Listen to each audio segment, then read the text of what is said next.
Umroh tahun 2022 Masehi dan 1444 Hijriah yang akan disampaikan oleh Bapak Ustadz Haji Fawaz Mustafa Umar. Kepada beliau kami silakan. Bismillahirrahmanirrahim. Assalamualaikum warahmatullahi wabarakatuh. Alhamdulillah wa kafa, wassalatu wassalamu ala asyrafil anbiya wal mursalin Sayyidina Muhammadin wa ala alihi wa ashabihi ajma'in. Subhanaka la ilma lana illa ma 'allamtana innaka antal alimul hakim.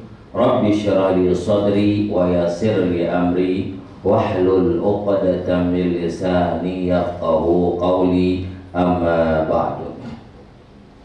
Yang kami hormati Ibu Rahma Zita dan yang kita sama-sama hormati Al-Ustaz Salahuddin Sunandi Maliki.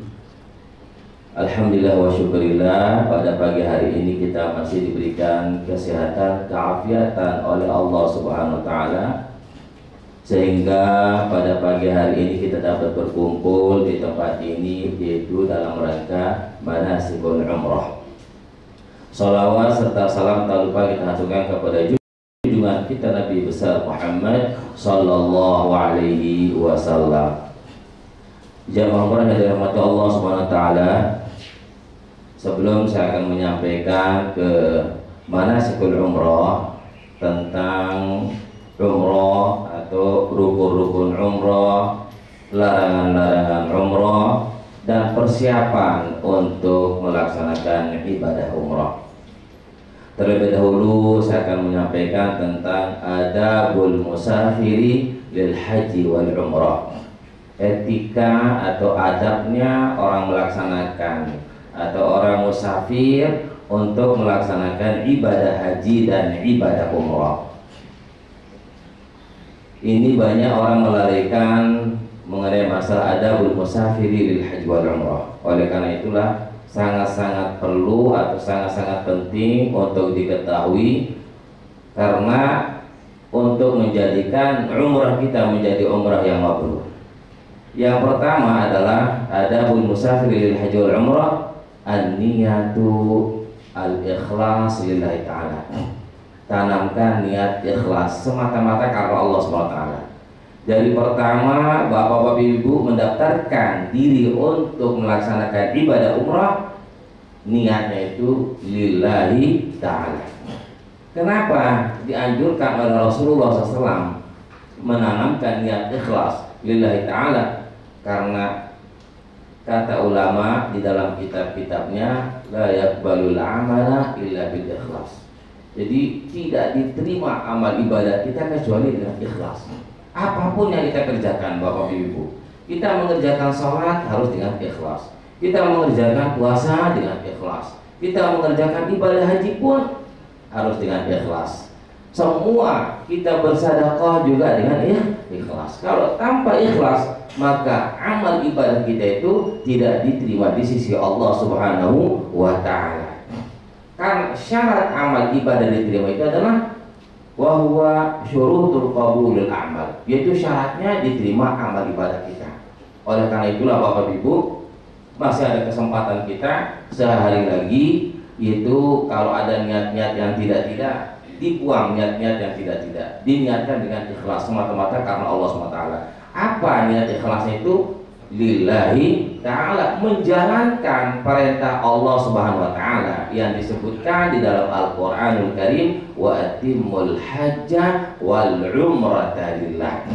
Apa artinya? Sempurnakanlah hajimu karena Allah Subhanahu wa ta'ala. Sempurnakan haji dan umrah karena Allah Subhanahu wa ta'ala. Oleh karena itulah bapak ibu, haji dan umrah itu hukumnya sama. Apa hukumnya? Adalah wajib. Wajib, bukan hanya haji aja dihukum wajib, umrah juga dihukum wajib. Karena itu dia berhubungan antara ayat yang pertama yang mengatakan wa atimul hajja wal umrata lillah. Di situ menggunakan kalimat waw, wal umrata lillah. Jadi berhubungan antara haji dan umrah. Bukan hanya haji yang diwajibkan, umrah pun hukumnya wajib. Apalagi kita melihat situasi dan kondisi sekarang. Kalau bapak ibu mendaftarkan untuk melaksanakan ibadah haji, berapa lama nunggunya? Sampai 30 tahun, 40 tahun, ada yang 50 tahun. Kalau di daerah saya di Lombok itu nunggunya 50 tahun. Berarti kalau ibu daftar, bapak daftar sekarang, umurnya berapa sekarang? Misalnya 40 tahun, 50 tahun, berarti berangkatnya 100 tahun. Bisa enggak? Nah, itu tidak termasuk kategori mampu bapak ibu. Karena sudah uzur, jalannya dia nggak bisa. Mau berangkat haji nggak bisa, harus yang sehat. Sehat jasmani dan sehat rohani. Nah, itu oleh karena itulah, daripada tidak pernah menuju ke tanah Mekah, ke tanah suci Mekah Al-Mukarramah, ya silahkan berangkat melaksanakan ibadah umroh. Nah, itu umroh itu memang disebut dengan haji asghar, haji yang kecil. Kalau haji itu disebut dengan haji akbar, haji yang besar. Kenapa? Karena di situ ada tempat perbedaannya. Apa tempat perbedaannya? Kalau umrah itu cukup kita melaksanakan tawaf, sa'i, tahallul. Kalau haji enggak, harus kita pergi menuju ke Arafah, harus kita wukuf di Arafah, terus pergi ke Muzdalifah, pergi ke Mina, terus bermalam juga di Mina, bermalam juga di Muzdalifah. Itu tempat perbedaannya. Oleh karena itulah pelaksanaan ibadah haji itu berhari-hari, bukan 1 hari atau setengah hari. Kalau umroh bisa kita kerjakan setengah hari. Kita pergi mengambil mikot, berniat, paginya siang sudah selesai kita pekerjaan untuk umroh. Nah ini. Jadi oleh karena itulah Bapak Ibu, jadi hukum haji dan umroh itu adalah wajib bagi untuk yang pertama. Kalau yang kedua hukumnya adalah sunnah. Yang pertama hukumnya apa? Wajib. Sama dengan haji. Haji yang pertama adalah wajib. Udah gugur kewajibannya. Rukun Islam yang keberapa Bapak Ibu kalau haji? Rukun Islam yang kelima. Dasarnya dari mana? Dari Al-Quran. Walillahi ala nasi hijjul baiti man istata'a ilaihi sabila. Di situ harus digarisbawahi kalimat man istata'a ilaihi sabila. Jadi wajib bagi orang yang mampu untuk melaksanakan ibadah haji. Berarti kalau orang tidak mampu hukumnya apa? Tidak wajib. Contohnya seperti orang yang uzur, daftar sekarang, nanti umur 100 tahun baru dapat, nggak wajib. Mana pendengarannya nggak dengar apa-apa. Nah, dibacain doa nggak bisa, nggak dengar, jalannya nggak kuat lagi, memberatkan orang. Berarti harus dia membawa 4 orang untuk yang untuk mendorong dia, untuk yang mengwudukan dia, memandikan dia. Karena itulah tidak termasuk wajib karena bertentangan dengan ayat Al-Quran yang mengatakan wa man istata'a ilaihi sabila. Man istata'a digarisbawahi, itu bagi orang yang mampu segala-galanya, bukan hanya mampu duit aja, mampu kesehatannya, itu kondisi semua udah mampu semuanya, dihaban wa iyaban, pergi dan pulangnya. Nah itu lain halnya dengan umroh. Kalau umroh nggak masalah. Kalau misalnya dia nggak mampu untuk berjalan, ada kursi roda. Nah itu. Tapi kalau haji nggak bisa. Haji itu berat Bapak Ibu. Berbeda dengan umroh, pelaksanaan ibadah haji. Kita aja yang masih umur 40 tahun, 50 tahun, capek juga untuk pelaksanaan ibadah haji. Nah itu yang pertama adalah niat, ikhlas ya, tanamkan Bapak Ibu. Karena di dalam Al-Quran disebutkan wa ma umiru illa liya'budullaha mukhlishina lahud-din. Dan tiadalah aku perintahkan kepada kamu sekalian untuk menyembah Allah kecuali dengan ikhlas lillahi ta'ala. Kita sholat ikhlas, jangan karena itu karena ini. Berarti kena dengan nanti dengan hukum riya atau dengan hukum sombong, tidak diterima amal ibadah kita. Ibadah umrah pun Bapak Ibu ini berangkat ini tanamkan ikhlas lillahi ta'ala, semata-mata karena Allah Subhanahu wa ta'ala. Di dalam hadis juga menyebutkan innamal a'malu binniyat. Sesungguhnya segala perbuatan itu disertai dengan niat kita. Yaitu. Karena pernah terjadi pada zaman Rasulullah seorang sahabat, dia ingin melaksanakan ibadah haji karena ingin mau menikahi seseorang perempuan. Ada sebagian ingin melaksanakan ibadah haji karena ingin dia di samping itu mau bisnis. Nah, contohnya banyak jamaah haji karena dia tahu rokok itu mahal, dia bawa satu koper rokok itu. Dia bawa untuk berhaji. Berarti niatnya bukan semata-mata untuk berhaji, mau jualan, mau bisnis rokok. Ya, berarti yang didapatkan apa? Rokok yang didapatkan, hasilnya yang didapatkan. Nah, orang yang mau berhaji itu karena mau menikah. Nah, yang perempuan yang didapatkan menikah dia di situ. Nah, itu yang disebutkan dalam hadis Rasulullah SAW. Jadi, faman kanat hijratuhu ilallah wa rasulih, barang siapa hijrahnya, niatnya semata-mata karena Allah Subhanahu wa taala, fa hijratu ilallah wa rasul. Maka kita mendapatkan apa yang kita niatkan. Kalau niat kita lillahi taala, kita akan diqabul, diterima oleh Allah Subhanahu wa taala. Yang kedua, yaitu istarda lil walidaini, meminta ridho kepada kedua orang tua kita. Orang tua kita masih hidup, harus pamitan, bahasa kita, minta keridhaan orang tua kita. Kalau orang tua kita di luar daerah, kan mudah sekarang, ada HP, tinggal video call, minta maaf kepada kedua orang tua kita yang masih hidup. Kita minta maaf kepada ibu kita, kita minta maaf kepada mertua kita yang laki maupun yang perempuan. Kenapa? Istarda lil walidain. Karena pernah terjadi pada zaman Rasulullah SAW, ketika seorang sahabat yang melaksanakan ibadah haji, pada waktu dituntun untuk melafazkan niat ibadah haji, nawaitul hajja wa ahramtu bihi lillahi ta'ala, atau labbaik Allahumma hajjan lillahi ta'ala. Semua sahabat itu melafazkan niat itu, dan setelah melafazkan niat, semua pada membaca talbiyah, labbaik Allahumma labbaik, labbaik la syarika laka labbaik, innal hamda wan ni'mata laka wal mulk la syarika. Semuanya pada baca. Cuma hanya satu orang yang tidak bisa membaca. Dia berkeinginan untuk membaca, itu luar biasa. Kelihatan dari wajahnya mau baca, tapi nggak bisa keluar suaranya, Bapak Ibu. Dia berusaha ikut untuk membaca, nggak bisa keluar suaranya.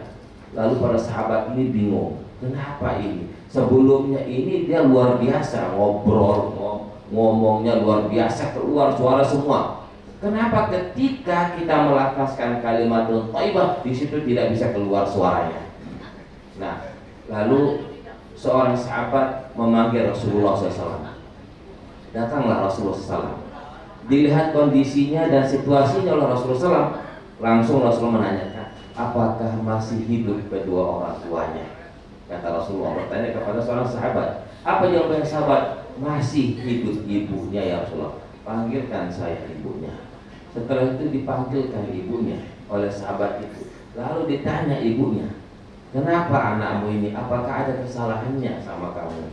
Apa jawaban ibunya? Ada ya Rasulullah, tapi nggak terlalu berat ya Rasulullah kesalahannya. Kalau kita bandingkan dengan akhir zaman ini.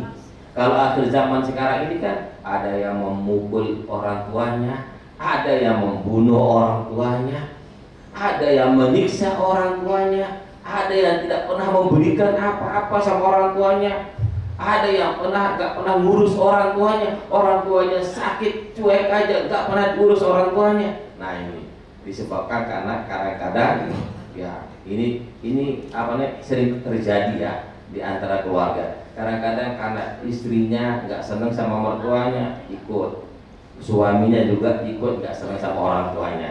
Kadang-kadang suaminya yang nggak senang sama mertuanya ikut juga istrinya yang nggak senang sama mertuanya. Ini kadang-kadang yang terjadi, yang bahkan yang sering terjadi. Nah, jadi apa kata Rasulullah? Maafkan ini anakmu. Apa jawabannya? Ya Rasulullah, saya maafkan karena engkau yang meminta ya Rasulullah. Saya maafkan anak saya ini ketika dia melafazkan kalimat saya maafkan anak saya ini, langsung dia melafazkan kalimat labbaik Allahumma labbaik labbaik la syarika, semua dibaca doa-doa yang awalnya tidak bisa keluar suaranya. Nah, disebabkan karena apa? Sudah dimaafkan sama kedua orang tuanya. Karena di dalam Al-Quran disebutkan banyak sekali tentang masalah kita wajib berbakti kepada kedua orang tua. Apa salah satu dalam Al-Quran itu? Wa qadha rabbuka alla ta'budu illa iyyahu wa bil walidayni ihsana. Wa bil walidayni ihsana. Untuk kedua orang tua kita wajib kita berbakti kepada kedua orang tua kita. Bagaimanapun orang tua kita, jangan melihat dari fisik kedua orang tua kita.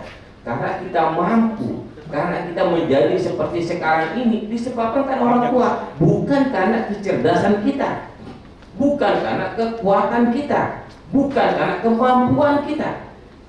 Kita menjadi orang yang sukses, kita menjadi pengusaha, kita menjadi jenderal, menjadi apa, disebabkan karena doa orang tua kita, bukan karena diri kita sendiri. Itu harus diperhatikan Bapak Ibu. Kan ini pernah terjadi pada zaman Rasulullah SAW. Nah, oleh karena itulah istardo bil walidaini, meminta maaf kepada kedua orang tua. Jangan sampai dilupakan. Bagaimana Ustaz kalau orang tua kita sudah meninggal dunia? Nah, pernah Rasulullah SAW ditanya oleh sahabat, ya Rasulullah, bagaimana cara saya berbakti kepada kedua orang tua saya yang sudah meninggal dunia? Itu seorang sahabat, Bapak Ibu. Padahal seorang sahabat itu luar biasa baktinya kepada kedua orang tuanya kalau kita bandingkan dengan yang sekarang. Tapi masih bertanya kepada Rasulullah, bagaimana ya Rasulullah cara saya berbakti kepada kedua orang tua saya kalau orang tua saya sudah meninggal dunia? Apa jawabannya Rasulullah? Yang pertama, jangan melupakan mendoakan kedua orang tua setiap selesai sholat lima waktu. Apa doanya? Rabbighfirli wali walidayya warhamhuma kama rabbayani shaghira. Itu jangan dilupakan. Bahkan setiap doa itu diawali dengan kalimat itu. Mendoakan kedua orang tua kita dulu, baru kepada anak kita, istri kita, dan yang lain-lainnya. Nah, ini. Yang kedua, jawaban Rasulullah, sambung silaturahim kedua orang tua. Sama siapa dulu orang tua kita saling silaturahim, kita sambung silaturahimnya, silaturahim orang tua kita.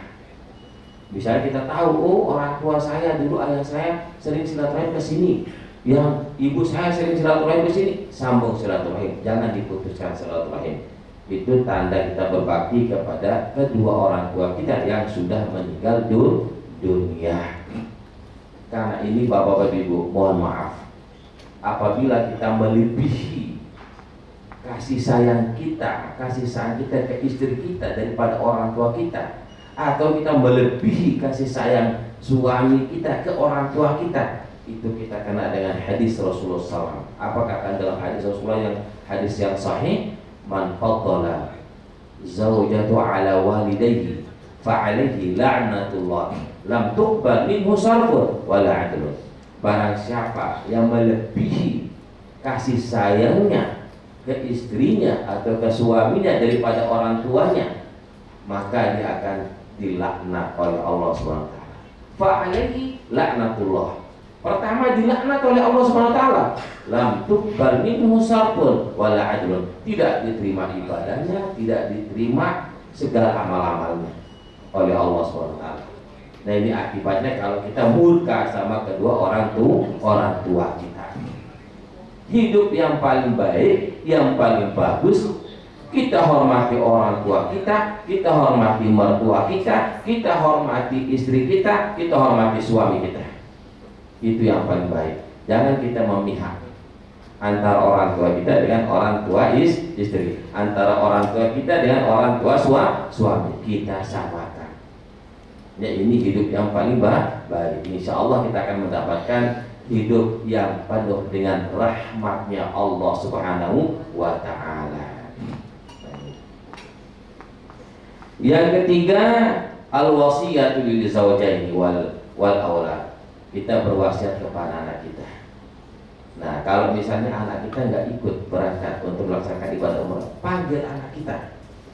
Panggil anak kita semuanya. Apa wasiatnya? Bukan wasiatnya untuk mengurusin perusahaan, untuk menjaga uangnya, untuk menjaga itu. Ini bukan. Wasiat yang diperintahkan oleh Rasulullah adalah anak kita jangan sampai meninggalkan sholat. Kita berwasiat. Mungkin waktu kita masih belum berangkat, anak kita takut sama kita. Subuh kita bangun untuk sholat. Tapi nanti kalau nggak ada kita, anak kita mungkin malas untuk melaksanakan sholat subuh. Panggil supaya kita tidak berdosa di hadapan Allah Subhanahu Wa Taala. Karena sholat itu luar biasa. Hukumnya adalah wajib, tidak bisa diwakilkan kepada yang lain. Hukumnya wajib, per individu wajibnya. Bahkan ancaman bagi orang meninggalkan sholat itu luar biasa ancamannya. Disebutkan dalam hadis yang diriwayatkan oleh Imam Ahmad. Apa kata dalam hadis? Man taraka salata muta'ammidan faqad kafara jaran. Barang siapa meninggalkan satu sholat dalam keadaan sengaja, maka hukumnya adalah kafir yang nyata, kafir yang jelas. Makanya Rasulullah SAW itu mengajarkan kepada umatnya bagaimana cara sholat. Kalau kita tidak mampu berdiri, diajarkan oleh Rasulullah. Kalau kita nggak mampu berdiri, duduk. Dalam keadaan duduk sholatnya. Nggak mampu duduk, dalam keadaan berbaring tidur. Kalau nggak mampu tidur, dalam keadaan menggunakan isyarat. Imma isyarat itu dengan kelopak mata kita, atau isyarat dalam hati. Kalau nggak mampu itu, udah inna lillahi wa inna ilaihi raji'un. Nah ini. Jadi sholat itu dalam kondisi apapun tetap hukumnya wajib. Karena itu disebutkan dalam hadis, as-salatu wajibatun illa ma damatil aqlu. Salat itu tetap hukumnya wajib selama masih ada akal kita. Kalau akal kita udah nggak ada, gila, berarti tidak diwajibkan untuk melaksanakan salat. Kalau orang sudah hilang akal, nggak diwajibkan. Nah, kalau masih ada akal kita, sekalipun kita berada di ICU, kalau masih ada akal kita, wajib untuk melaksanakan salat. Jadi Allah itu tidak memberatkan kepada hambanya. Rasulullah SAW itu tidak memberatkan kepada umatnya. Mana dalilnya? La yukallifullahu nafsan illa wus'aha. Allah itu tidak memberatkan kepada hambanya untuk melaksanakan ibadah. Rasulullah SAW juga tidak memberatkan kepada umatnya untuk melaksanakan ibadah. Makanya diberikan dispensasi dalam ibadah. Contohnya, kita dalam keadaan musafir, diberikan rukhsah, diberikan keringanan. Nanti ada istilah sholat jamak, mengumpulkan dua waktu dikerjakan dalam satu waktu. Ada istilah jamak takdim, ada istilah jamak takhir. Nah ini. Yang selanjutnya yang keempat adalah ta'limul manasik lil umrati wal haji, mempelajari manasik seperti yang sekarang ini. Sebelum bapak-bapak ibu-ibu berangkat, pelajari dulu manasik itu. Kita mengetahui bagaimana tata cara pelaksanaan ibadah umrah. Jangan ibadah umrah itu hanya ikut-ikutan. Ikut gak ada. Ustadznya sholat, kita ikut sholat, tapi kita nggak tahu sholat apa yang dikerjakan sama ustadznya. Sholat sunat apa yang dikerjakan, kita sholat. Ustadznya tawaf, kita ikut-ikutan tawaf. Kita nggak tahu tawaf apa yang kita kerjakan. Apakah tawaf sunnah atau tawaf umrah? Nah, oleh karena itulah dianjurkan oleh Rasulullah SAW, sebagaimana disebutkan dalam hadisnya, khudzu anni manasikakum. Pelajarilah oleh kamu sekalian itu manasik umrah maupun manasik ibadah haji. Oleh karena itulah sebelum sehari kita berangkat, kita belajar dulu tentang manasik supaya kita jangan kosong. Jadi adalah ilmu kita mengetahui, karena perbuatan amal ibadah tanpa ilmu maka itu tidak diterima di sisi Allah SWT. Nah itu. Jadi al-amalu bila amalin kasyajarin bila tamarin. Jadi amal ibadah itu tanpa ilmu seperti pohon yang tidak berbuah, nggak ada artinya. Kita menanam buah-buahan, keinginan kita supaya ada buahnya. Tapi kalau nggak ada buahnya, tetap kita siram. Pagi sore kita siram, malam pun kita siram, tapi nggak ada buahnya. Bagaimana? Kecewa nggak? Kecewa kita. Nah seperti itulah gambarannya. Kalau ilmu tanpa amal, tanpa ilmu. Oleh karena itulah kita di NLA itu H-1 sebelum berangkat sehari sudah diajarkan tentang manasik. Dan nanti di perjalanan juga nanti banyak tanya sama ustadznya. Yang kedua itu nanti yang akan membimbing Ustaz Salahuddin. Tanya sama Ustaz Salahuddin. Nanti di Dubai misalnya ada masalah tentang ibadah sholat, gimana Ustaz? Ini kita sholat apa? Jamak takhir atau jamak takdim? Tanya sama Ustaznya. Jangan malu bertanya, Bapak Ibu. Kalau kita malu bertanya, bukan sesatnya di jalan, bukan di jalan sesatnya. Kalau minta alamat, nggak tahu alamat, sesat di jalan. Tapi kalau masalah agama malu bertanya, ini menurut saya ya, itu sesat di neraka.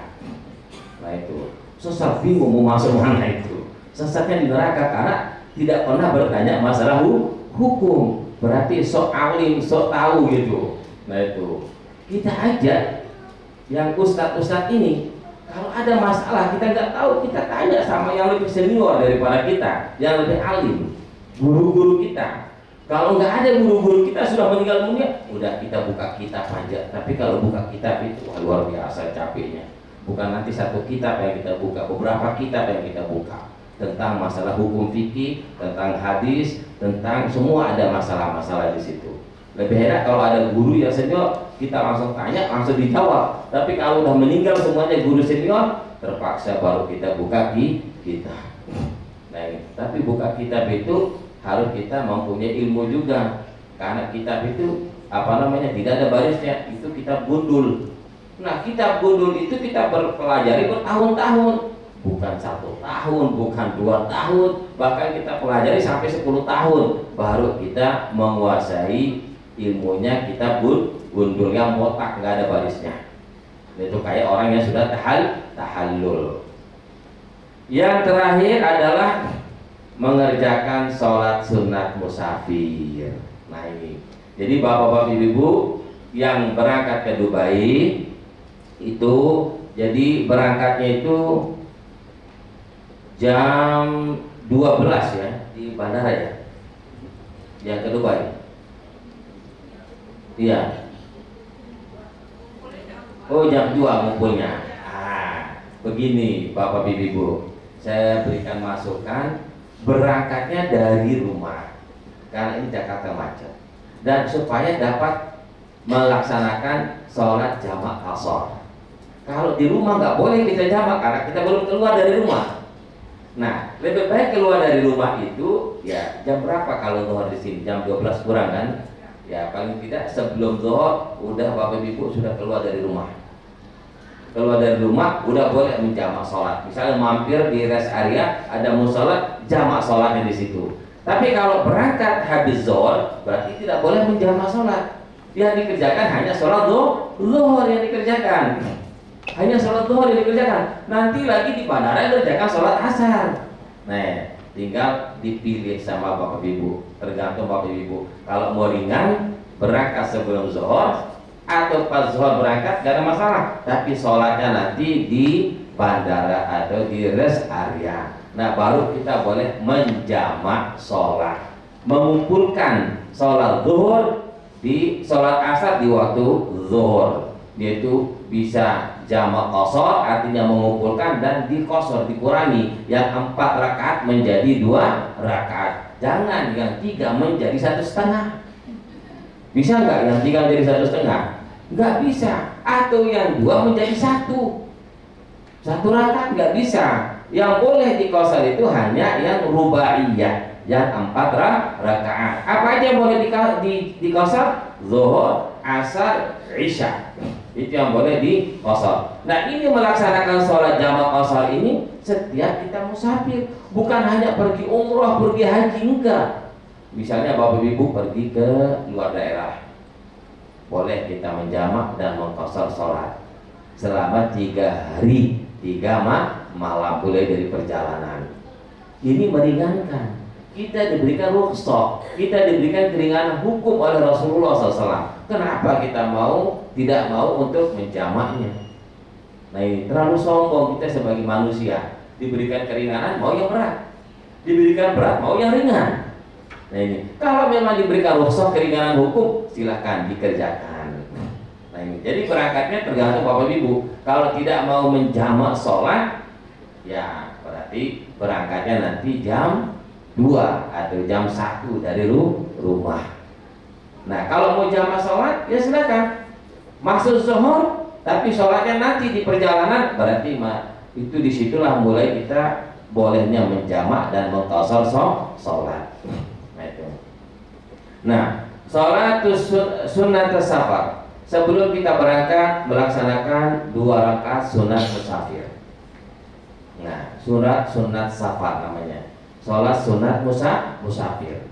Nah, apa niatnya? Usalli sunnatas safari raka'ataini lillahi ta'ala. Coba kita sama-sama lafazkan niatnya. Usalli sunnatas safari raka'ataini lillahi ta'ala. Kalau nggak dihafal niatnya, melafazkan itu cukup niat dalam hati. Saya jatuh sholat musafir 2 rakaat karena Allah SWT.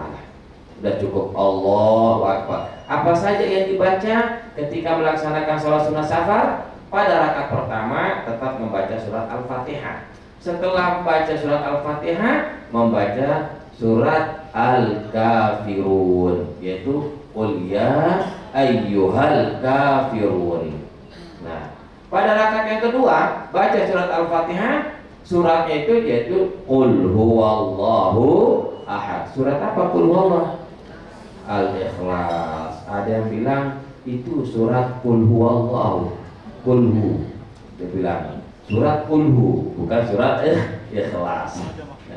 Jadi itu yang disunahkan untuk membaca ketika kita melaksanakan sholat musafir. Nah, setelah salam, di situ kita mohon kepada Allah, berdoa kepada Allah supaya kita diberikan keselamatan berangkat sampai ke pulangan kita, supaya lagi bisa ketemu sama keluarga, bisa ketemu sama anak-anak kita. Nah itu. Setelah itu di perjalanan berangkat jam berapa? Terbangnya berapa? Jam 5. Berarti terbangnya jam 5 yang ke Dubai. Tapi kalau yang umroh itu insya Allah nanti bersama saya. Yang umroh, hanya yang umroh, yang enggak ke Dubai. Jadi berangkatnya berarti di atas pesawat sudah jam 5. Berarti nanti sholat maghrib dengan isya di pesawat. Nah, kalau maghrib jam berapa kalau di Jakarta? Jam 6 kurang. Berarti kita masih di posisi di Jakarta, di Indonesia, di Jakarta posisi kita. Berarti masih posisi kita. Kalau kita hitung, kalau dari Jakarta aja kan mesti kita lewati Kalimantan kan. Nggak lewat Kalimantan, artinya terbangnya. Nah, Sumatera. Nah, berarti kalau kita melewati Sumatera, berarti disitulah kita ketemu waktu maghrib. Sebaiknya Bapak Ibu sholat jamak takdim. Sholat jamak takdim. Nyampe Dubai jam berapa? Jam 11 malam. Waduh. Kalau 11 malam pengalaman saya Bapak Ibu, nanti ibu-ibu bilang, nanti aja kita sholat di Dubai, capek. Bisa-bisa ninggalin sholat. Sebaiknya di pesawat aja sholatnya. Ya. Sebaiknya di pesawat sholatnya. Jadi sholat maghrib sama isya di pesawat. Karena kita di Dubai, turun ke imigrasi agak lumayan, lamanya nunggu, terus keluar lagi nungguin koper, lumayan juga nunggunya. Bisa-bisa nyampe di hotel jam 2 malam, sudah lelah, udah capek. Terus kita bilang, udah nanti kita istirahat sebentar, nanti kita sholat. Bahkan bukan as-sholatu khairun minan naum, bangunnya nanti jam 7, udah terbit matahari, mana ninggalin sholat maghrib, sholat isya, sholat subuh lagi ditinggalin. Nah, sebaiknya Bapak Ibu sholat di atas pesawat. Nah, gimana cara kita sholat di atas pesawat? Nah, karena di pesawat kan nggak pakai air wudhu, tayamum. Kalau wudhu semuanya becek, udah kamar mandinya itu bahaya, nggak boleh. Kita pakai tayamum. Apakah boleh kita tayamum Pak Ustadz? Boleh. Kalau menurut mazhab pendapat selain daripada Imam Syafi'i. Kalau Imam Syafi'i tidak sah karena tidak nyata, debunya nggak ada. Masa di pesawat ada debu? Jangan kayak ada jamaah yang pernah saya bawa dari Lombok, karena itulah fanatiknya sama ustadznya, harus pakai debu. Dia bawa debu satu kantong plastik, bawa debu, semua pada bawa debu kan lumayan. Nah itu bawa debu untuk dia tayamum karena fanatik sama satu mazhab, yaitu mazhab Imam Syafi'i. Jadi boleh kita pakai mazhab yang lain karena kita tahu itu diperbolehkan bertayamum di kursi, ada yang membolehkan tayamum di kaca, boleh tayamum di tempat manapun boleh kita tayamum. Nah itu. Jadi itu mazhab itu yang kita ambil. Nah, kaifiat cara kita bertayamum, Bapak Ibu. Nah, itu 2 kali pukulan, bukan memukul ya, itu darbon. Memang darbon itu artinya memukul kan dalam bahasa Arab. Artinya kita menyentuh tempat kita bertayamum, 2 kali sentuhan. Nah, ini kursi di depan kita. Ya, kita tayamum, ada kursi depan kita. Ini harus kita buka, cincin kita buka dulu. Jam tangan kita buka. Keluar daripada perbedaan mazhab pendapat. Yang pertama, sentuh. Untuk apa ini? Untuk buka. Niatnya apa? Niat tayamum. Nawaitu tayammuma listibahatis sholati fardhan lillahi ta'ala. Saya berniat untuk tayamum mengharuskan atau membolehkan sholat karena Allah SWT. Dalam hati aja cukup niat tayamum. Sudah 1 kali pukulan, 1 kali sentuhan. Untuk apa mu? Enggak perlu kita gosok-gosok kayak air enggak. Kalau tayamum. Nah itu ada kadang-kadang tayamumnya itu ambil debu digosok-gosok semuanya. Nah ini dikirain seperti air. Nah disitulah tempat perbedaan hukum.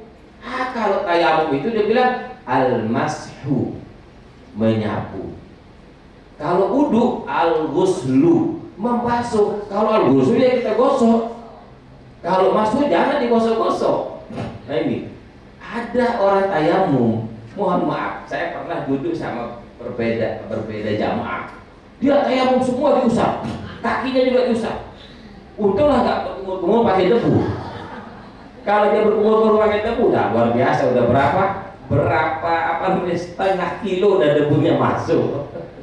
Nah ini, jadi cukup 2 yang diusap Bapak Ibu, muka dan kedua tangan. Tangan diperhatikan, tangannya diperhatikan. Saya bukanya sebagai contoh ini. Nah, tangan bukan begini ya. Nah, sentuh lagi kedua. Nah, yang kanan dulu kan.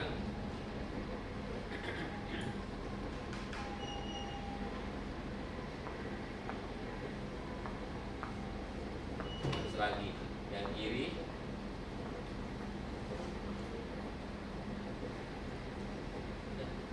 Bukan digosok-gosok.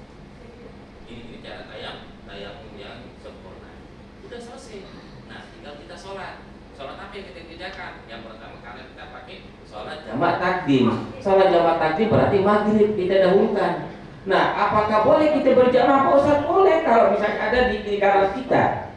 Nah, misalnya keluarga ya, suami istri, terus ada anaknya, ikut. Ya dari imam saja agak depanan sedikit caranya duduk. Yang posisi yang kiri kanan agak belakang, itu cara kita berjamaah. Nah, supaya mendapatkan pahala berjamaah. Nah, terus habis itu sholat maghrib duluan kita kerjakan. Tetap maghrib itu 3 rakaat, tidak boleh dikosor, hanya bisa dijamak. Selesai 3 rakaat, assalamualaikum warahmatullahi wabarakatuh. Jangan diselingi dengan sholat sunnah. Langsung. Nah, langsung apakah tayamum lagi? Nah, ada 2 pendapat. Supaya dipahami sama Bapak Ibu, supaya nggak bingung. Ada 2 pendapat. Pendapat yang satu cukup 1 kali tayamum. Kenapa cukup 1 kali tayamum? Karena yang kita kerjakan itu sholat jamak. Kalau selain sholat jamak yang kita kerjakan tidak boleh. Hanya yang boleh itu satu sholat, satu tayamum. Nah ini pendapat yang pertama. Pendapat yang kedua, 2 kali tayamum. 2 kali tayamum. Karena dia mengambil hukum bahwa satu fardu, satu tayamum untuk satu fardu, untuk satu sholat fardu. Kalau sholat sunat berapa rakaat boleh? Nah ini sekarang tergantung Bapak Ibu mau ambil pendapatnya satu tayamum silahkan, mau ngambil pendapatnya di tayamum silahkan. Nah itu karena ini ada dasar kita disebutkan dalam kitab. Nah itu kenapa? Alasannya apa? Yang satu tayamum itu bisa 2 sholat fardu karena supaya bisa jawab Bapak Ibu, karena kita melaksanakan sholat jamaah. Karena kita melaksanakan sholat jamaah, karena itu boleh kita satu tayamum. Tapi kalau ragu dengan pendapat ini, silahkan ambil yang 2 kali tayamum. Jangan berselisih gara-gara perbedaan pendapat, itu aja. Rasulullah SAW itu tidak pernah mengajarkan berselisih perbedaan pendapat. Ada yang berbeda pendapatnya dengan orang tua sama anaknya, nggak saling sapa sama ayahnya, sama orang tuanya, karena perbedaan pendapat itu nggak boleh. Wajar perbedaan pendapat itu dari zaman Rasulullah, memang ada perbedaan pendapat, bukan dari sekarang-karang, dari dulu perbedaan pendapat tentang sholat tarawih. Ada mengatakan 12, ada mengatakan 30, 23, ada yang mengatakan 30, ada bahkan 40. Nah itu perbedaan pendapat. Jadi tidak boleh diperselisihkan gara-gara perbedaan pendapat, karena itu semuanya ada dasarnya. Nah setelah itu kita nyampe di Abu Dhabi, di Dubai, kan udah tengah malam. Nah misalnya ragu tentang sholatnya di atas pesawat Bapak Ibu. Disebabkan kenapa ragu? Karena pertama kita tidak menghadap kiblat. Ini. Yang kedua, tayamum kita tidak memakai debu. Kan nggak ada debunya kan? Nggak ada. Ini ragu misalnya. Kalau ragu, ya dikodok, diulangi sholatnya di Dubai. Kalau ragu. Nah itu, kalau nggak ragu, ya udah cukup dengan sholat di atas pesawat. Kan ini 2 pendapat juga. Nah itu, ada 2 pendapat. Makanya perbedaan pendapat itu harus kita kuasai, harus kita tahu, supaya kita jangan mencela orang. Sedikit-sedikit berbeda dengan kita cela orang. Sementara orang itu ada pendapatnya juga. Nah ini, perbedaan pendapat itu banyak sekali. Nah sekarang kalau ibu-ibu ragu, silakan dikodok aja, udah nggak ada masalah. Jangan diributkan. Nah itu ada yang mengkodok, ada yang tidak, jadi ribut jadinya. Kalau yang tidak mau mengkodok juga silahkan. Karena sudah kita mengerjakan sholat itu sesuai dengan apa yang diajarkan oleh ulama-ulama kita. Karena di atas pesawat itu diberikan rukhsah, diberikan keringanan untuk melaksanakan sholat. Nah itu. Nah selesai melaksanakan sholat, kita kembali kepada umroh. Nah, rukun umroh itu ada berapa Bapak Ibu? Pertama, rukun umroh itu adalah niat. Jangan lupa niat. Makanya nanti Bapak Ibu akan dituntut niatnya di atas bis.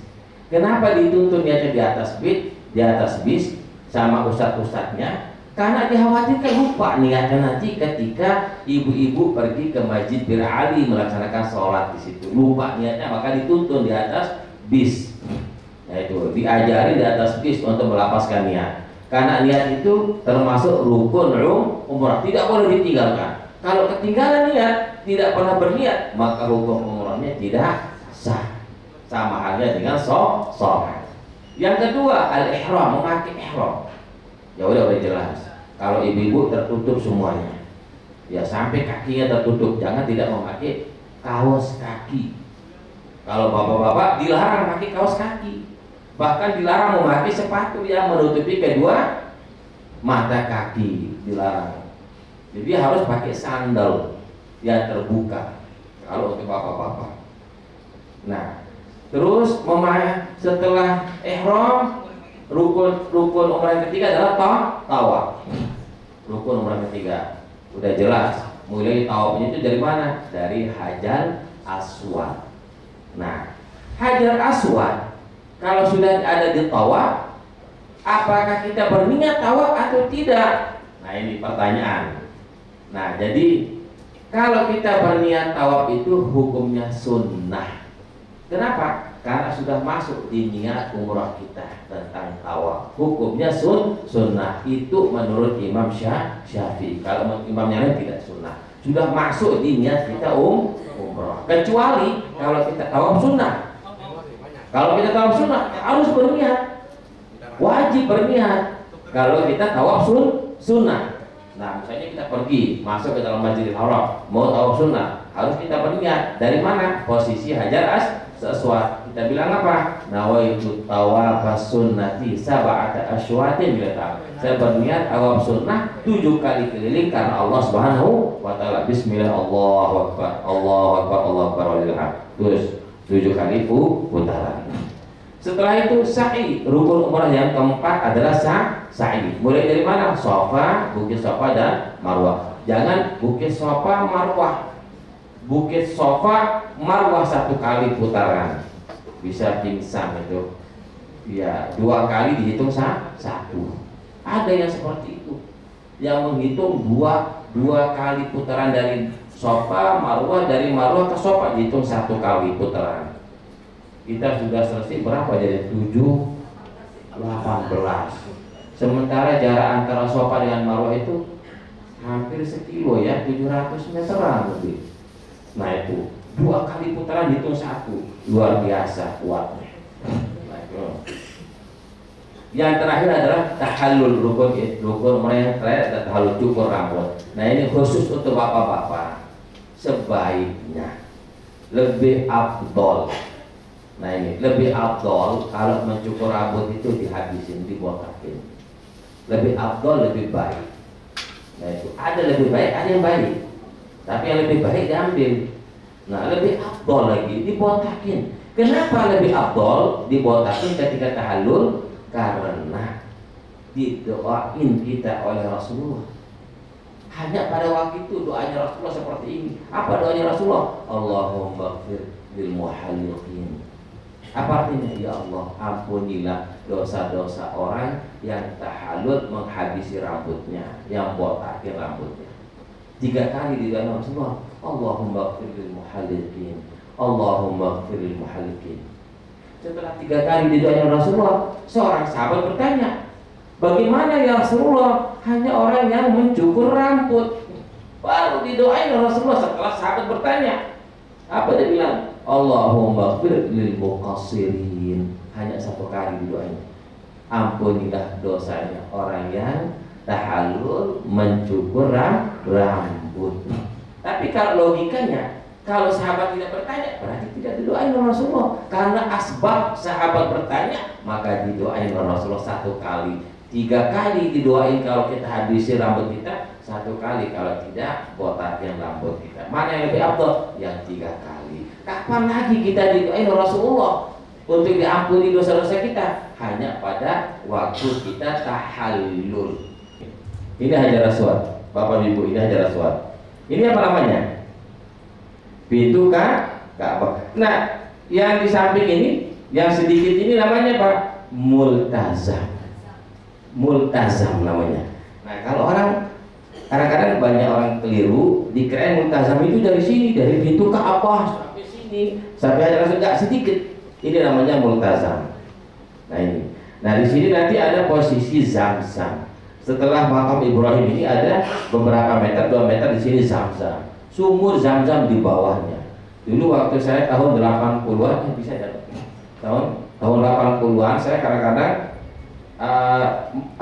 nimbanya langsung. Kita nimba langsung, mengambil air Zamzam waktu masih kecil. Saya dulu sama ayah, sama orang tua dibawa ke Mekah. Di situ kita sekolah bersama beberapa 8 saudara tinggal di Mekah. Nah ini namanya nih, ini makam Ibrahim. Nah ini makam Ibrahim. Nah ini lebih jelas ya. Nah ini namanya Hajar Aswad, rukun Hajar Aswad. Nah yang ini namanya rukun Iraqi. Kenapa disebut dengan rukun Iraqi? Nah Karena ini tembusnya ini, sudut ini menuju ke negeri Irak. Nah, ini tembok ini disebut dengan Hijr Ismail, bagian daripada Ka'bah. Nggak boleh kita mau tawaf, potong jalan masuk lewat sini, nggak sah, nggak dihitung tawaf kita. Bagiannya harus kita melewati di luar daripada Hijr Ismail, ada batasnya. Apa keutamaan kelebihan daripada Hijr Ismail? Hijr Ismail itu memiliki keutamaan yang luar biasa. Ketika istrinya Rasulullah SAW ingin melaksanakan sholat di dalam Ka'bah, nah, sebenarnya bisa saja istrinya Rasulullah untuk melaksanakan sholat di dalam Ka'bah, karena pada zaman dulu kan masih sedikit. Tapi Rasulullah itu mencontohkan untuk umat-umat yang akan datang, mencontohkan kepada umat-umat yang akan datang, ketika ingin melaksanakan sholat di dalam Ka'bah tidak memungkinkan. Masa kita bisa masuk ke dalam Ka'bah? Nggak mungkin, kecuali bagi orang yang memiliki keistimewaan, misalnya dia jadi presiden baru bisa, atau dia mendapatkan juara internasional musabaqah diprioritaskan. Kalau dulu kebetulan ada kakak saya juara 1 penghafal Quran internasional di Mekah 30 juz, dia diberikan masuk ke dalam Ka'bah. Apa aja isi Ka'bahnya itu ada gelas, zaman-zaman Rasulullah, ada gelas, ada tempat teh, kopi dan sebagainya, lengkap di situ. Nah, di dalam Ka'bah. Nah, terus, nggak bisa kita masuk ke dalam Ka'bah. Apa kata Rasulullah SAW ketika istrinya ingin melaksanakan sholat dalam Ka'bah? Kamu nggak usah melaksanakan di dalam Ka'bah. Sholatlah kamu di Hijr Ismail, termasuk kita sudah melaksanakan sholat di Ka'bah. Nah, itu makanya orang berbondong-bondong untuk melaksanakan sholat di Hijr Ismail. Sampai padat rame, maksa diri kadang-kadang. Nah ini, jadi kalau kita mampu masih kuat, nggak apa-apa, usahakan supaya bisa sholat di Hijr Ismail. Tapi sekarang kita susah. Bagi bapak-bapak nggak bisa sholat di halaman pelataran Ka'bah ini kalau nggak memakai ihram. Nggak bisa pakai pakaian bebas, nggak bisa. Terus kita mau mencium Hajar Aswad pakai pakaian ihram, bisa copot ihram kita mudaratnya. Kita mau ke Hijr Ismail nggak bisa, saling tarik, bisa copot ihram kita. Nah, kalau memang memungkinkan silakan, kalau tidak memungkinkan jangan. Hanya ini fadilah keutamaan ya. Nah, ini keutamaan daripada melaksanakan sholat di Hijr Ismail. Sudah seakan-akan kita sudah mendapatkan sholat di Ka'bah. Nah, sholat apa yang kita kerjakan? Sholat sunat, tergantung waktu kita. Kalau pagi waktu kita masuk, sholat sunat duha. Kalau misalnya malam kita masuk, ya sholat sunat taubah. Kalau tengah malam jam 12 di atas jam 12, sholat sunat tahajud. Makanya dilihat nanti di TV. Kalau misalnya kepingin sholat di sini, lihat di TV. Kalau dia sepi, udah pakai pakaian ihram, udah berangkat sendiri menuju ke masjid, ke Ka'bah. Lihat di TV kan ada di layar live-nya itu langsung kelihatan. Bisa, tapi tetap pakai pakaian ihram, jangan pakai celana. Sebagaimana pakaian orang umroh. Nah itu, sebagaimana pakai. Enggak apa-apa, bagaimana hukumnya Ustaz? Enggak termasuk bohong atau gimana? Kita enggak bohong. Yang bapak-bapak enggak termasuk bohong karena kita enggak ditanya sama petugas. Kecuali kalau petugas nanya, "Anta umroh? Kamu umroh?" "Naam, iya saya umroh." Berarti bohong kita. Kalau ditanya diam aja udah. Gak usah dijawab, ya. Nah, kalau nggak ditanya, sebaiknya. Tapi ada juga yang bisa masuk, yang pakai pakaian yang hitam, bisa juga masuk. Cuman yang khawatirnya kalau ibu-ibu pakai pakaian hitam, ditanya. Kalau pakai pakaian putih, udah nggak pernah ditanya. Kalau udah jelas, oh ini umroh udah sama petugasnya yang menjaga di luar. Nah itu. Tapi alhamdulillah itu kelebihannya jadi nggak terlalu ramai. Nggak terlalu padat gitu orang melaksanakan tawaf. Nah setelah itu muter lagi ke rukun Syami namanya. Ini rukun Syami di sini. Rukun Syami. Rukun Syami itu lurus dengan negeri Syam. Nah setelah rukun Syami baru termasuk rukun Yamani. Rukun Yamani itu banyak nanti ibu-ibu bapak-bapak melihat orang mencium. Itu tidak disunahkan. Yang disunahkan mencium hanya Hajar Aswad. Kalau mau menyentuhnya silakan, nggak ada masalah. Tapi nanti setelah kita melaksanakan tawaf, selesaiin dulu tawaf umrohnya. Nah, dari rukun yamani menuju ke Hajar Aswad, ini doanya khusus yang diajarkan oleh Rasulullah SAW. Bahkan seluruh dunia yang melaksanakan ibadah haji maupun ibadah umroh mesti membaca satu doa. Apa doanya? Rabbana atina fid dunya hasanah wa fil akhirati hasanah wa qina adzabannar. Kita tambahkan wa adkhilnal jannata ma'al abrar ya aziz ya ghafar ya rabbal alamin.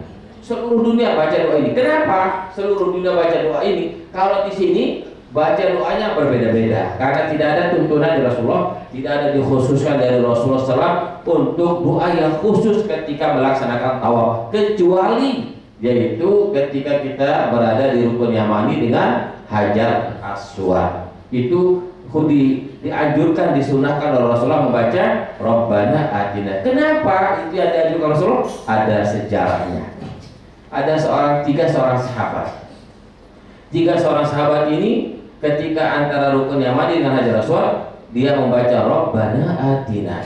Ada satu sahabat ingin menjadi pejabat di satu negara. Ada satu sahabat ingin mendapatkan rezeki. Ada satu sahabat doanya minta supaya menjadi pengusaha dan sebagainya. Itu semuanya dikabulkan, diijabah doa. Oleh karena itulah Bapak Ibu, kalau misalnya Bapak Ibu sedang berada melaksanakan tawaf di posisi rukun yamani dengan Hajar Aswad, ketika baca Rabbana atina fid dunya hasanah wa fil akhirati hasanah wa qina adzabannar, niatkan apa yang dihajatkan sama Bapak Ibu, insya Allah dikabul oleh Allah Subhanahu Wa Taala. Diniatkan di situ, ya, diniatkan dalam hati. Apa yang dihajatkan, apa yang diniatkan, nah itu insya Allah akan dikabul oleh Allah SWT. Karena bukti ada seorang sahabat ketika dia melaksanakan ibadah umroh, nah terus dia di sini dia udah sampai di rukun yamani baca Rabbana atina. Setelah membaca Rabbana atina, dia niatkan ada ingin menjadi pejabat di negeri Syam, ada yang menjadi ini di negeri ini, terus ada yang menjadi pengusaha. Dikabul oleh Allah SWT, diijabah oleh Allah Subhanahu Wa Taala. Yang penting jangan berniat yang tidak baik. Nah, niatkan yang baik. Misalnya kita melihat supaya rezeki kita banyak, tetapi dengan ada tujuannya supaya kita memperbanyak bersedekah, supaya kita memperbanyak beramal. Di mana-mana ada bangunan masjid, bangunan pesantren, kita nyumbang. Jangan hanya kita berdoa untuk mengumpulkan harta saja. Karena itulah doa yang diajarkan oleh para ulama kita untuk meminta rezeki. Allahumma rzuqni rizqan halalan. Pertama kita minta rezeki yang halalan, thayyiban, yang baik, yang bagus. Thayyiban muwafaqan lil khairat. Setelah kita mendapatkan rezeki yang banyak, kita membawanya kepada yang baik. Ingat, bersedekah banyak-banyak, memberikan sumbangan kepada pesantren, memberikan sumbangan kepada masjid-masjid, memberikan sumbangan kepada orang yang dapatkan musibah. Nah, itu kalau sudah kita diberikan rezeki yang banyak oleh Allah SWT. Nah, itu menjadi ahli surga, insya Allah. Karena itu amal yang paling terbaik itu adalah sedekah. Kenapa amal yang terbaik itu sedekah? Karena jarang orang hobi suka sama sedekah. Karena itu yang amal yang terbaik. Nah, selesai berapa kali putaran? 7 kali putaran. Setelah selesai, ingat, 7 kali putaran, jangan keluar ke sini. Sholat sunat di sini, karena belum dihitung 7, karena belum melewati ini. Hajar Aswad lewati, sudah selesai, lewatin ini, baru tuh 7. Nah, di mana sholat sunat? Nanti cari tempat yang sepi, yang memang disunahkan melaksanakan sholat sunat tawaf itu, yaitu di Multazam, di Makam Ibrahim, di Hajar Aswad, di Hijr Ismail, tapi tidak memungkinkan karena sakit ramainya padatnya. Dimanapun boleh kita melaksanakan, yang penting jangan di luar masjid. Kalau masih di dalam masih boleh, di tempat dekat sa'i mau sholat sunat tawaf boleh, yang penting di dalam masjid. Nah, sholat sunat tawaf rakaat. Biasa bacaannya yaitu bacaan yang pertama, rakaat pertama Al-Fatihah dengan Qul ya ayyuhal kafirun. Rakaat yang kedua baca Al-Fatihah dengan Qul huwallahu ahad. Setelah itu berdoa, memohon kepada Allah. Masih kita dalam waktu ijabah doa. Mohon berdoa kepada Allah. Nah, setelah itu baru kita akan menuju ke tempat sa'i. Menuju ke tempat sa'i. Nah, ini sa'i.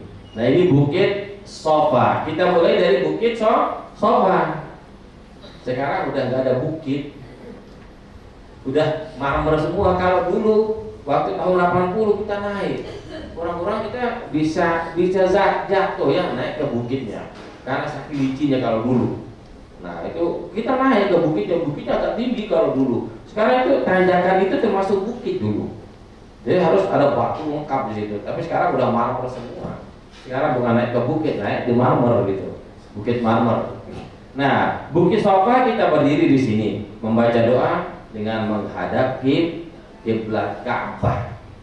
Baca doa, abda'u bima ba'da Allah bihi wa rasulih, inna safa wal marwata min sya'airillah, faman hajjal baita aw i'tamara fala junaha alaihi an yatawafa wa man tatawa khairan fa innallaha syakirun alim. Itu doa. Itu ada di buku doanya. Nah, terus kita menuju ke Marwah, Bukit Marwah. Di sini ada lampu hijau. Lampu hijau disunahkan bagi laki-laki, bukan bagi perempuan. Lari-lari kecil, bukan maraton. Lari-lari kecil. Ada kadang-kadang dicapai mau nabrak orang larinya.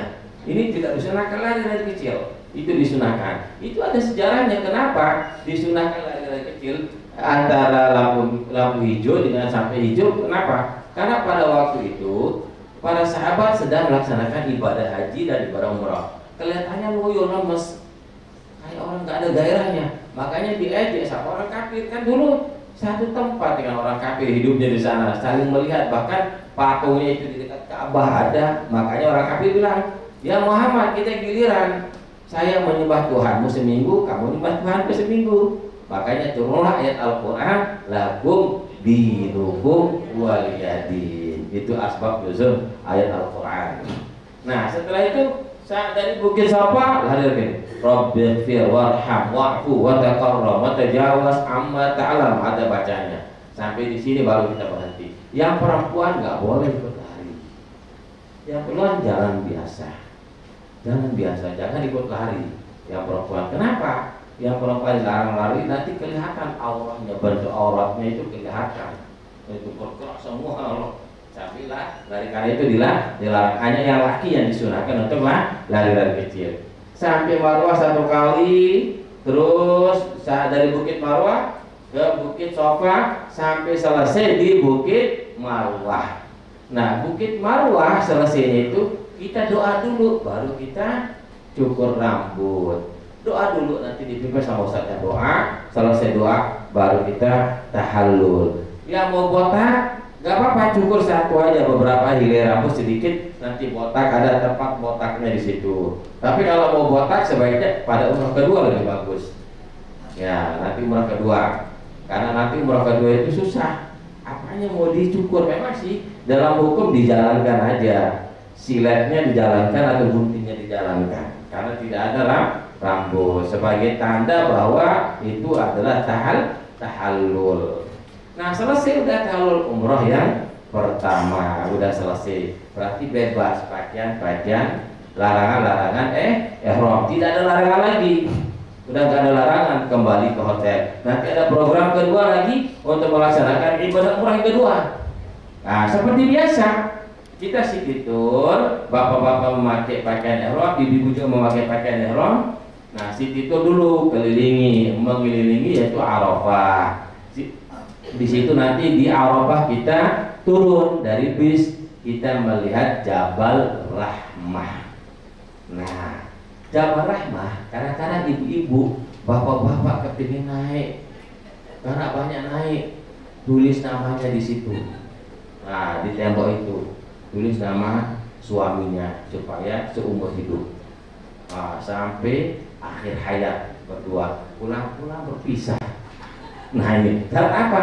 Karena sudah rapat, gak bener itu batu itu tembok kemarin-kemarin di tembok tahun 90-an, bukan dari zaman Nabi Adam. Hanya kita turun ke situ itu untuk menyaksikan gimana sejarah dulu Nabi Adam berpisah dengan Siti Hawa selama berpuluh-puluh tahun. Bahkan ada yang mengatakan 50 tahun, ada yang mengatakan 10 tahun.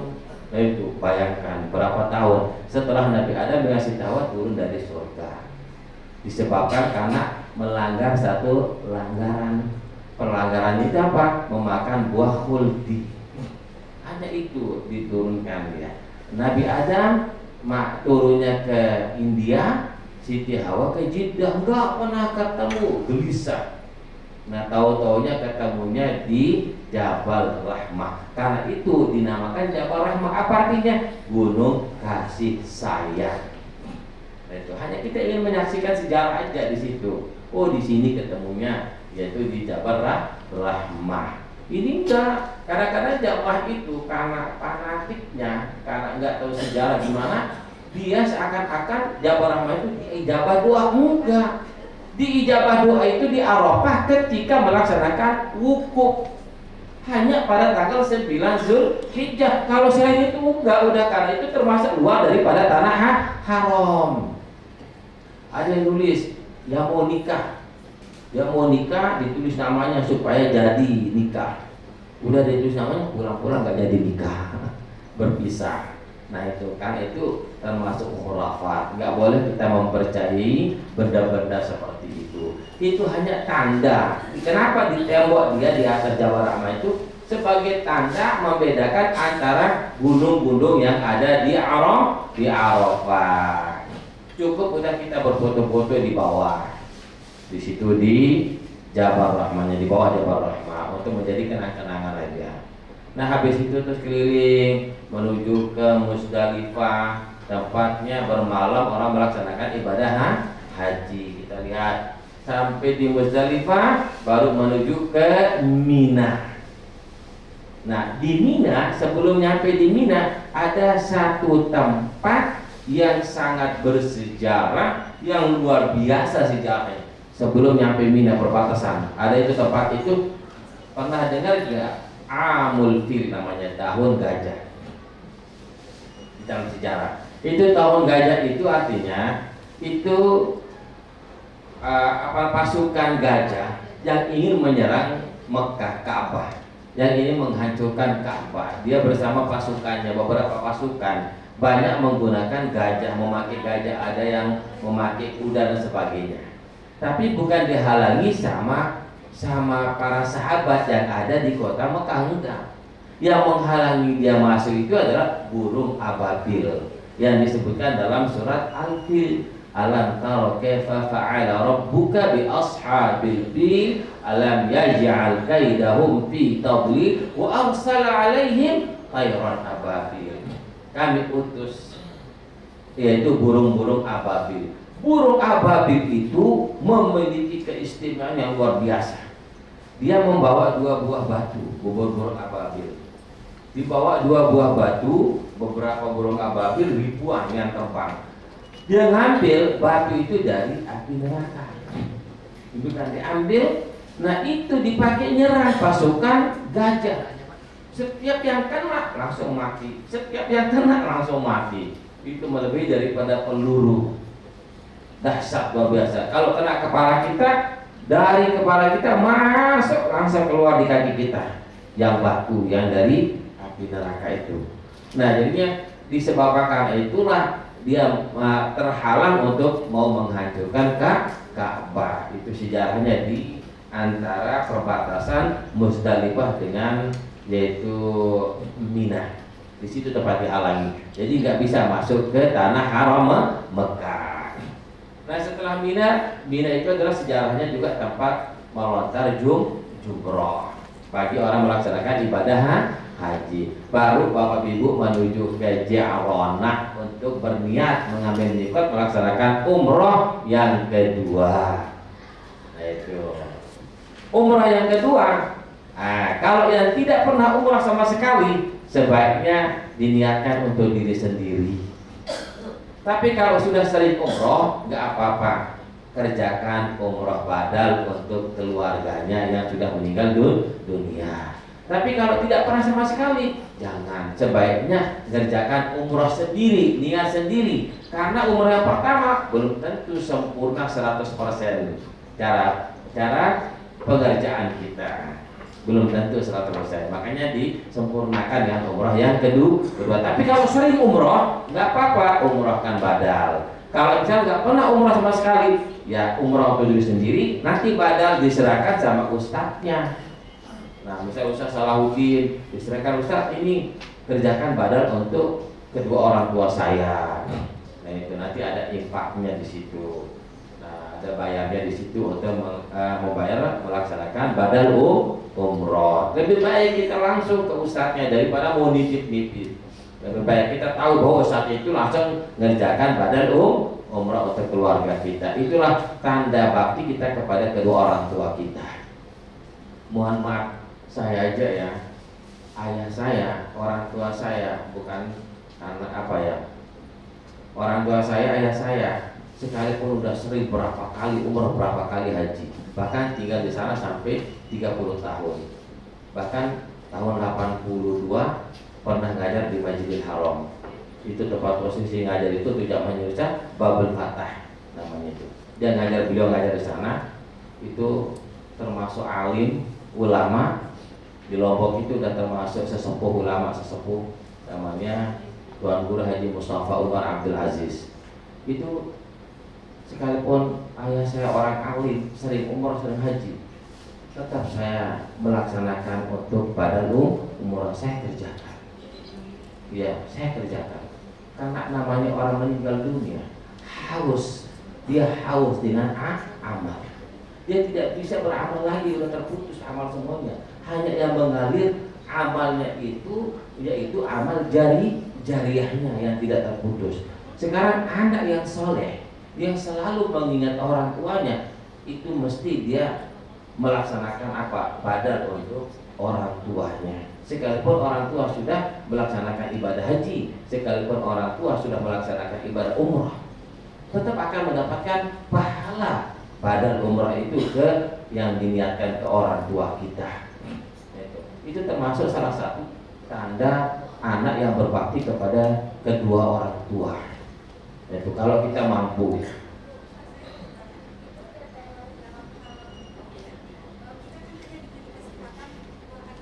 Benar.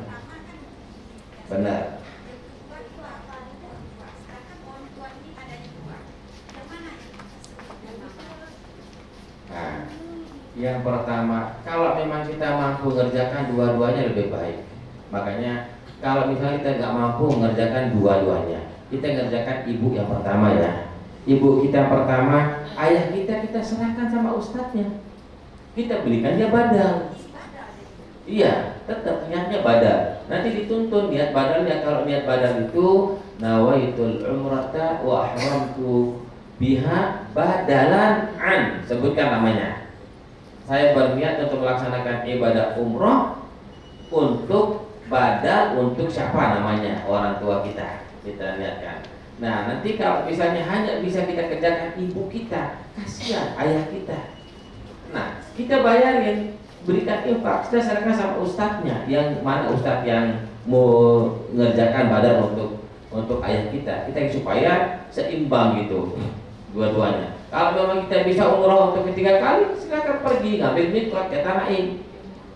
Waktunya, kalau yang Dubai ini capek, 2 kali aja udah lumayan capeknya kalau Dubai.